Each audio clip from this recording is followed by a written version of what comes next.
Hello and welcome to episode 5 of Network Insights from Move Consulting. This series does exactly what it says on the tin. It's our opportunity to speak to the amazing people that make up our network and for them to share their insights on how they're supporting people to become more physically active. Today's episode focuses on creating a welcoming atmosphere, and I'm sure you'll agree that is a key characteristic in supporting people to engage in physical activity for the first time. So without further ado, it's over to Elaine to introduce today's guest. Pleased to have Ben Uzokwe with us. And Ben is a gym manager, but also he's the WHO youth representative as well. So welcome, Ben. It's really good to have you here today. I hope you're well. Yes, good. Thank you. Pleasure to be here. Oh, brilliant.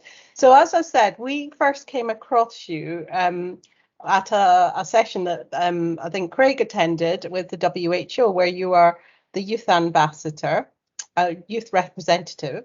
And just, do you want to tell us a little bit about what that involves and what that's entailed and what you've been up to in that role?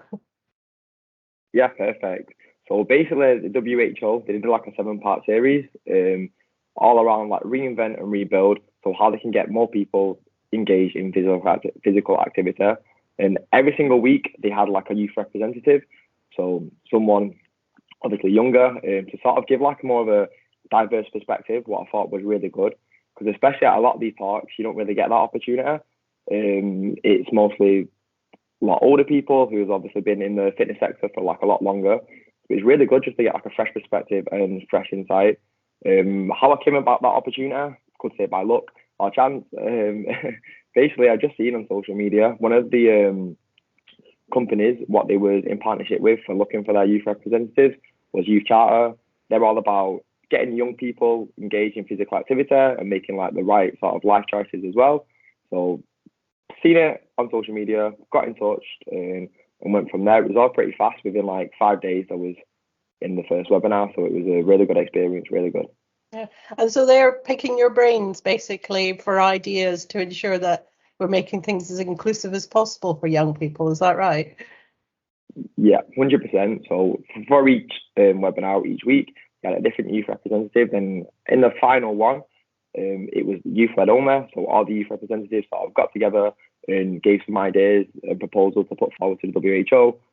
Again, like I've never really heard of anything like that before. So it was really good just to give that perspective and that they're open to sort of taking it as well. And what were some of the things that you were coming up with and as you're in your groups? A lot of it was sort of breaking stereotypes. So how can we get, firstly, people engaged in physical activity and sort of how we can keep them there? And a lot of it, that I feel like it's used to the message, what we send out there for who physical activity is for. Like, typically, a lot of people would think, gym's not for me, physical activity is not for me, because they have in their head it's these big bodybuilders, you've got to have a six-pack, whereas I feel like it's just about being the best version of yourself and showing people as well and educating them that, okay, right, you can still have that pizza at the weekend, but if you're attending the gym 1 to 3 times a week, that's going to better your lifestyle and also you're going to live for longer as well. Great. So as a gym manager, and how do you incorporate, what things do you do to bring that into your own environment? Yeah, a lot of things in our gym, we try to make it as fun as possible. There's always beers in the fridge, what people are always pretty surprised by when they sort of obviously walk into the gym.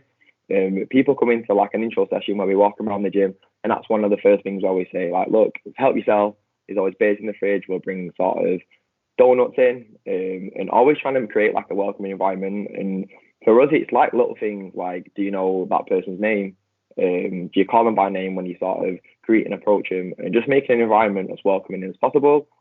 We also have like lots of activities and fun things outside of the gym going on, just to keep people interested in the gym and coming to the gym. Like a lot of people literally come to the gym for the social side of this thing, and exercise is just a bonus. So for us, it's ensuring that as fitness professionals that we create an environment that's as positive and engaging as possible. So people want to come to the gym every day. I'll have like a lot of people that have gone to the gym before by themselves, never really kept motivated, but then they sort of come to our gym and they're like, wow, like I'm enjoying this. I'm waking up every single day and I sort of can't wait to come to the gym. And it's creating that environment where people always want to come to the gym. And yeah. Okay. It sounds like there's a bit of physical activity by stealth in a sense. The primary focus is the socialization and all the atmosphere you create in there, and they just happen to be doing that through the medium of physical activity and exercise, which is something that we've talked about, I think, in other webinars. Is a really interesting thing, because I think, you know, some people may walk through the door because they want to get a bit fitter, but they don't stay for that reason. They stay for everything else that you put around it, which is, oh, it's great. Yeah. I'd agree. I was going to say the exact same thing before you Sorry. stole the words out of my mouth, Elaine. And it is one of those where, in terms of creating that kind of environment that's welcoming and people want to come back to, there may be some listening where it sounds great when somebody's got it and it's working. It's kind of that thing that you can go, yeah, this is what we do, and it sounds quite easy to do, but I'm sure it's not an easy thing to achieve. There's a lots of nuts and bolts and things that you're having to think about and almost manufacture to create that environment. What would you say are, let's say, the fundamental things? Let's pick a number of 3. If you could pick 3 things, if somebody was starting from scratch and they wanted more people to come back, what are the real big ones that people feed back to you, perhaps? I think one main thing is making an environment that's fun. Yeah. So within the gym, maybe incorporating games or different ways of sort of training, rather than just your conventional ways of coming in, right, we're going to do 3 times 10 sets in your biceps and whatnot. Because if you create, say, a type of physical activity what's maybe not as optimal, but is more fun and engaging, that person is going to be more consistent and keep coming back. For example, this Friday, we've got an 80s theme workout. So we're going to have 80s music in on the gym all day, try and theme like a sort of workout around the 80s, and fancy dress is definitely advised. What pictures of that? That is brilliant. That is, if you were to picture the gym, like, everybody's perception will be very different, but for me, it's that almost kind of clinical environment of machines that are laid out in rows and stuff like that. The idea of theming the music, like my experience when I was at the gym, as a personal trainer as well, was very much in the cardio section of the gym that we had. And I don't know whether yours is different, but there was the cardio bit, there was the free weights bit and the machines bit, and everybody stayed in their little territory. The music was themed by whoever had MTV hits on the loudest on their TV screen, and this line of people just on a treadmill walking, watching a TV kind of a thing. That was almost the way that you did the gym. And yours sounds just rip the rule book up, and it's not like that at all, which straight away wants me to, I can feel myself smiling and getting quite excited.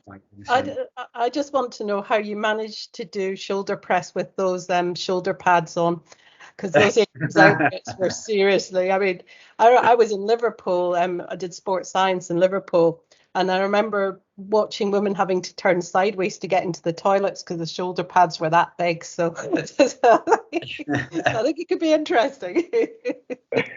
I'll have to give you some feedback after Friday and let you know. Yeah. That'd be great.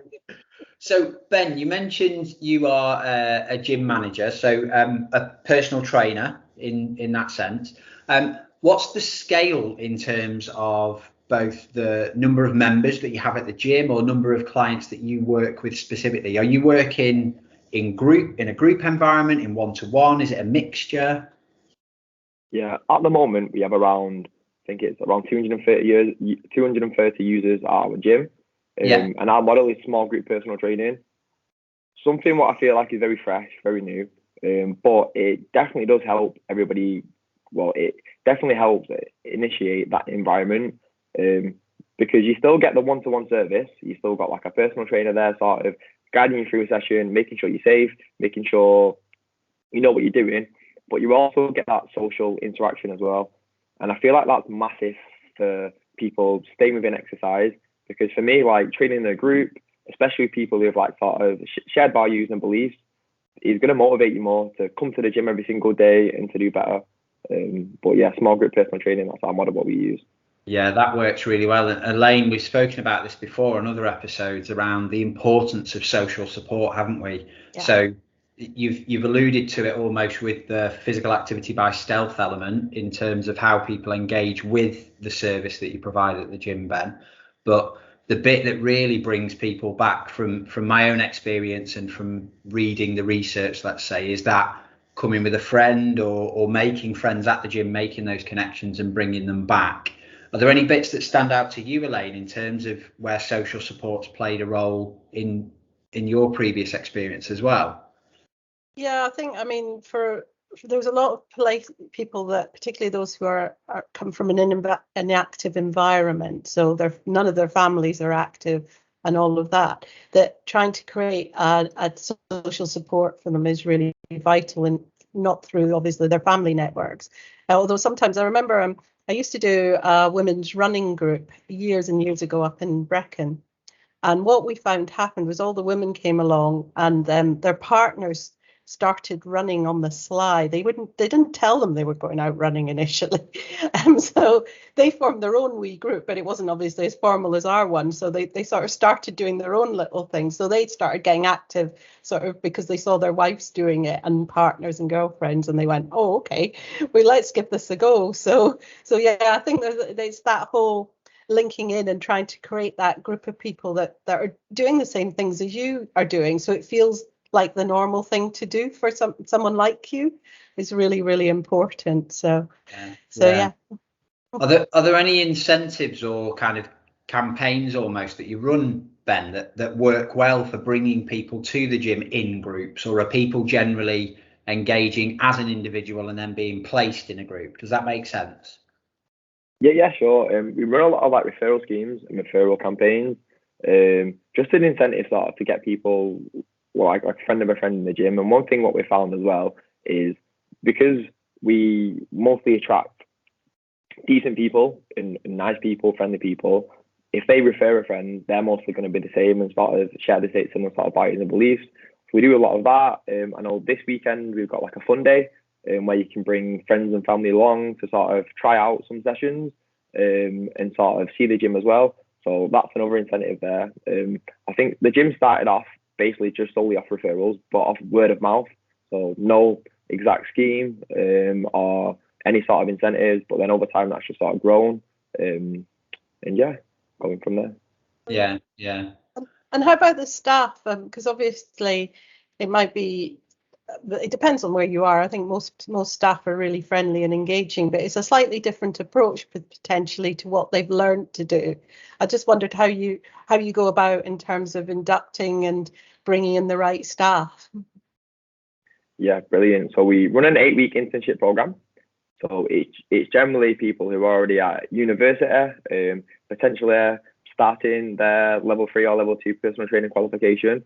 And it's really good because we sort of get them fresh, get everybody from scratch. And then we can sort of teach them our values from there.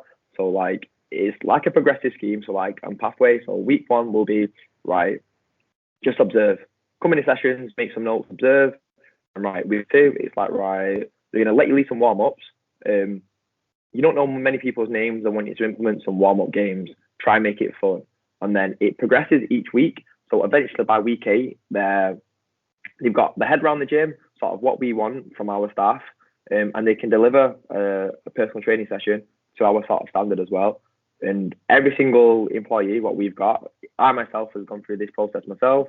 I've been an intern before, so they sort of worked for free for say 8 weeks, showed our values, they showed us that they're committed. Not every intern always makes it to the end of the 8 weeks, but again, that shows that the staff what we have now is solid. Everybody as well, really committed, very, very passionate. So I feel like that hiring process has just worked wonders for us. That sings to my internal whatever. I don't want to use the word values because you've used it so well through what you've described, and that's for me coming through so strong that it's not necessarily the technical knowledge that you have.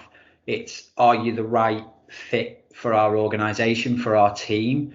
When I was working at an organisation called UK Coaching, I led on a coaching behaviours kind of model, if we can call it that. And one of the pieces of work that I did in supporting Elaine's work when she was at a previous organisation called Swim England was to look at using these identified coaching behaviours to try and paint a bit more of a vivid picture of the type of coach, if we can call it that certain individuals were looking for. And we tried it. We applied it on the basis of the water wellbeing or the health team with some. Yeah. Do you want to share a bit more about that? Yeah, we were looking for a member of staff for the team, for the health and wellbeing team. And so instead of writing the normal job description, we went down the attributes route to say it was more about this is the type of person we want. We want somebody, you know, who's really passionate about the area, and it was less about what qualifications you had and more about are you going to be the right fit for the team, and have you got the values and passions as you were describing. And as a result, we got very good candidates for that. We ended up with a couple of individuals who were great additions to the team. Yeah, it's really, and it's great to see that no connection or kind of lead into that's the approach that you're taking at your gym, Ben, but that is the approach that I'm hearing. It's about, will you fit? And if we think about you as the deliverer, you as the fitness professional working in that environment, that's the thing. You don't want to feel like you don't necessarily kind of fit in. The way that you want to express yourself isn't being supported by the environment. And that's exactly what you said in terms of for the individual who's training with you. It's about, I don't want to quote directly, but words to the effect of to be the best version of yourself is what you kind of opened with. So induction wise, we've spoken about that for the staff. What's almost the induction for a new client or a new person joining the gym? Is there that equally supportive pathway? What do you do that works really well?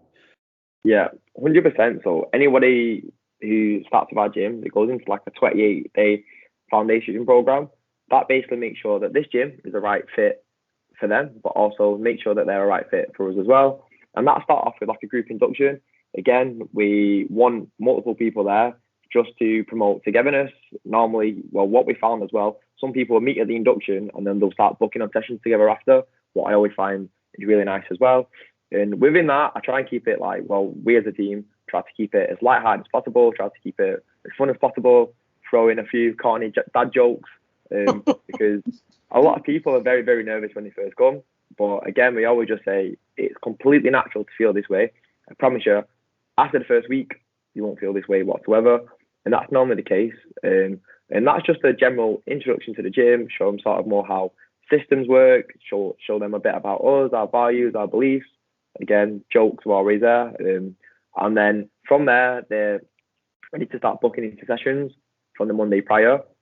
Every single person as well on the foundation course will get assigned their own coach through a communication app, what we use.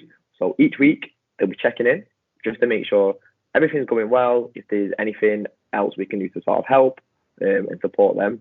End of first week, they get a phone call, again, just to make sure how are things going? Is there anything else we can sort of do?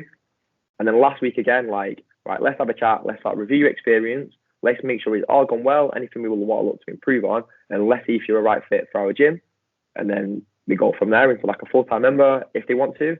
For some people, it's not for them, that's completely fine. Wish you all the best and hopefully see you again in the future. But it's just making sure they've got that support and communication. And I think the app what we use, Trainerize, that's only something new implemented. I think it was the end of last year, just before the lockdown. So that's been really, really useful for us because it just gives everybody a gateway. So if there is any issues, they do need that help or additional support, they can always message somebody who will get back to them. Yeah. And how were you on? Did you do online classes during lockdown as well? Were you involved in all of that? Yes, we did. We did Zoom classes. Again, like they weren't for everybody. We did get a lot of engagement that was really good, but we understand as well that it wasn't for everybody. So we tried to make it again as fun as we can, like theme workouts. One of our coaches, Dan, who's an absolute legend, come dressed as, he loves Disney, and I can't even say the name. I think it was Moana. Am I right in saying? Okay. He was doing workouts dressed as Moana. I myself, I think I jumped in one workout in a crop top and some leggings. So yeah, we just did what we could just to make people laugh, keep them engaged, and make it fun because it was a very hard time for a lot of people. So And again, putting things on like quizzes. We had like fitness challenges, like partner challenges, when people were put into groups and they have to go away and sort of film themselves doing a series of challenges, like who can throw the highest egg and catch it without breaking. Best fancy dress in the craziest place. So we had a lot of stuff ongoing, apart from just the workout itself. Again, to keep people engaged and mostly keep people smiling. There's just so much going on in terms of it. We've spoken before about the concept of trying to give clear examples of where, as a gym, if we take a gym as kind of a focus area, that activity can happen outside of your four walls. You can do outreach work by taking your activity and doing it outside in the car park or a local green space. But there's some great examples in there with regards to how you've done outreach work in different ways. And as we know, the last 12, 18 months has certainly been a challenge. It's almost been a forced efficiency for us to go from the physical into the digital space. Now we're seeing the opposite end of that. We're seeing things opening back up again. There was a lot of noise made by the fitness sector in terms of the role that they could play. What's it been like in this maybe last 2-3 months of reopening, if you will? I know gyms have remained open for quite a long time now, but social restrictions have finally relaxed, at least more than they had. Have you been doing anything extra to welcome people back? Have you been thinking about anything additional where people might have different needs or different levels of confidence? Yeah, I think it's obviously the reduced restrictions means some positives for us that people, if wanted to, can obviously equipment share. That was one thing sort of we lost for quite a while. Like it was right, this is your sort of individual workspace. You sort of work there, what was obviously understandable because that was all we could do with the guidelines. But now people have that option, so it's giving people the option if they want to share with somebody, work together with somebody within a team, or we have to also respect for people that aren't too confident and comfortable yet. What's completely fine. One thing we've looked to implement at the moment, just because restrictions are being eased, is more social events. So I think it was the other week actually, after we had like a platform games. So it was like a mini Olympics when everybody got sort of put into teams, competed against each other. And again, due to sort of capacity issues with COVID, that's something we've not been able to do as well properly and effectively. So then after that, everyone's like, right, what do we want to do? Everybody could go out to Wetherspoons for a beer. That was really good. And in a couple of weeks as well, we've got like another social event upcoming. And again, due to restrictions, we've had to sort of be a bit more stern with people sort of staying behind sessions. Like when your session's over, really apologise, but you're going to have to just make your way out. And I think it lost part of the social environment, what we sort of created, solely down to the COVID restrictions.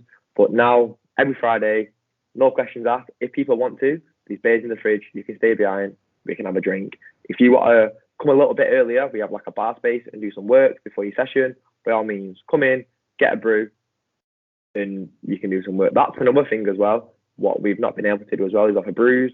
We've always gave brews to our sort of members, again, just to make them as welcome as possible. I think most people would probably say you're crazy for drinking a brew while you're training, but a lot of our members crazily enjoy it. So again, being able to offer people brews, like that's been a massive one for us. Come in, right, do you want a coffee, do you want a tea? Like people especially were training at 6 a.m. But again, though, I do feel like a big one is to be mindful of people who aren't as confident yet and aren't as competent yet in terms of like COVID, what's completely fine. And I think the way we sort of decided to overcome that is by making sure our coach with their member has an open relationship. So it's like if that member doesn't feel comfortable or confident at the moment with the sort of COVID situation, then they feel open enough to be able to tell our coaches, because we built that relationship over time. And all of our coaches know each member through and out. So beforehand, they're probably going to know and assume who's not going to be as comfortable and confident, so they can sort of work around that. And then if somebody's not been coming to the gym for say 3 weeks, they'll get a phone call to say like, how's everything going? Is everything okay? Is there anything we can sort of do to get you back in the gym. And then that could be due to COVID as well. So they can sort of have a chat. Maybe if you're not confident yet, freeze the membership or create a plan going forward, and just let them know what regulations, what we still got in place there. Like obviously we've kept like equipment cleaning and so forth, like sanitizing the hands. So we are trying to still create as safe environment as possible. So making people aware of that as well. I think it's really interesting is that there's loads of stuff within that. The one I picked up on was the phone call. And I know we used that when we set up the exercise referral scheme in Wales. It's like, I think when people miss a certain number of sessions, they feel like slightly guilty and ashamed. And that phone call just gives them the permission to say, no, it's fine, everything's okay, and we want you back, and you're still welcome, and don't worry, you've missed a few sessions. And that made a big difference in people not just dropping out completely. So it's a really important part of that personal touch and getting in touch with people and just saying, no, it's okay, don't worry, you've missed a few sessions, it's not a catastrophe, come on back in, you know. Yeah. It boils down to it, as cliche as it might sound, the big question that sits at the heart of my philosophy to coaching is that how can I help? So the individual wanting to get active, it's their mission, if you can call it that, to achieve what they would like to achieve. And your role, our role as fitness professionals, is to support them on that journey, not to define that journey for them. And everybody has different ways in which they would prefer to go about it, and it's a bit of a almost a game, a puzzle to play in terms of picking the right questions and pulling the right information at the right time. And like you've alluded to, Ben, that relationship that you have with your client, whether in group or one-to-one, is so important to understanding what that is, because often people can't tell us everything that we need to know because they don't necessarily know what we're asking, or we haven't asked the question to draw the info. So the power of that relationship, the importance of the likes of yourself and your colleagues at the gym is untold in creating that environment that's welcoming. Because it's all about people at the end of the day, isn't it? And the role that they play in the different ways in which they interact. I'd like to just say thank you so much for being involved in today's conversation and sharing so much with us. If anybody watching is interested to learn more about Ben, we'll post links below this video so you can kind of get in touch via, I think, your Instagram. You're good on Instagram, aren't you?